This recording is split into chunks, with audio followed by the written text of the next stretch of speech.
ఒక painting competition జరిగిందంట. వరల్డ్లో ఉన్న అందరు బెస్ట్ పెయింటర్స్ పార్టిసిపేట్ చేశారంట. ఆ పెయింటింగ్ కాంపిటీషన్ టైటిల్ ఏంటంటే, థీమ్ ఏంటంటే పీస్, సమాధానం.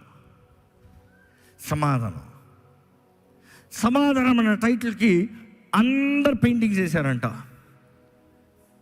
ద ఫైనల్ విన్నర్ అనౌన్స్ చేసినప్పుడు అందరు షాక్ అయిపోయారు.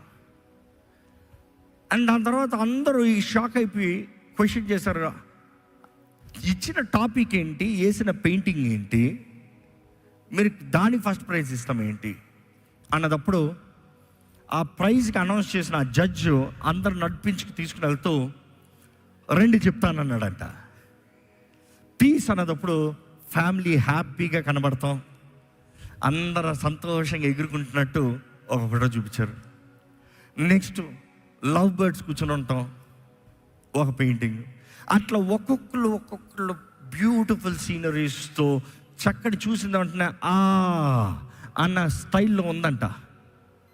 ఆ టైప్లో అన్ని పెయింటింగ్లు అయిన తర్వాత ఒక పెయింటింగ్ దగ్గరికి వెళ్ళేటప్పుడు పెద్ద తుఫాను కనబడుతుందంట.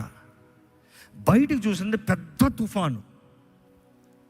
ఈ పెద్ద తుఫానికి ఫస్ట్ ప్రైజ్ ఇచ్చాడు. అందరూ అడిగింది, ఈ తుఫానికి ఎందుకు ఫస్ట్ ప్రైజ్? ఆయన అన్నాడంట, సరిగ్గా తేరు చూడు అన్నాడంట.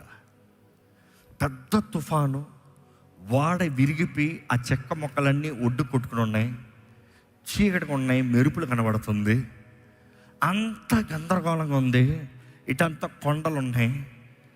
బాగా చూసిన వీళ్ళు, ఏంటయ్యా ఇది చూస్తే భయం కనబడుతుందయ్యా, ఇది చూస్తే బాధ కనబడుతుందయ్యా అంటే, ఉండు సరిగ్గా చూడు, ఆ కుడిపైపు చూడు, ఆ బండ కనబడుతుందంట. ఆ బండలో ఒక చిన్న గుహ ఉందంట. ఆ గుహలో ఒక చిన్న పిచ్చుక ఉందంట. ఆ పిచ్చుక మాత్రం హాయిగా ఉందంట.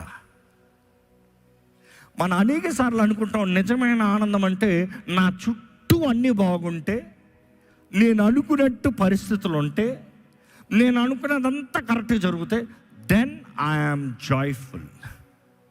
కానీ ఒక విశ్వాసి గ్రహించాలి, ఆ పెయింటింగ్ నుండి మనం నేర్చుకోవాల్సింది, నీ చుట్టూ పరిస్థితులు ఏమైనా కూడా పర్వాలేదు, నువ్వు ఎవరిలో ఉన్నావు, నువ్వు ఎవరి యందు నిలిచి ఉన్నావు అని జ్ఞాపకం చేసుకుంటూ, the rock that I stand on, నేను క్రీస్తునందు ఉన్నదప్పుడు ఆ బండ నన్ను కాపాడుతుంది. ఏ తుఫాను రానే, ఏ మెరుపు రానే, ఏ స్థితిగతులు మారనే, ఏది కలవరం జరగనే, చుట్టూ అంతా కీడు కనబడనే, కానీ నేనున్న ఈ బండ, క్రీస్తు అనే బండ, నేను క్రీస్తులో ఉన్నంత వరకు నాకు ఏ దిగులు లేదు, ఏ భయము లేదు. నమ్మేవారు ఉంటే బిగ్గరగా హల్లెలూయా చెప్తాం ఒకసారి.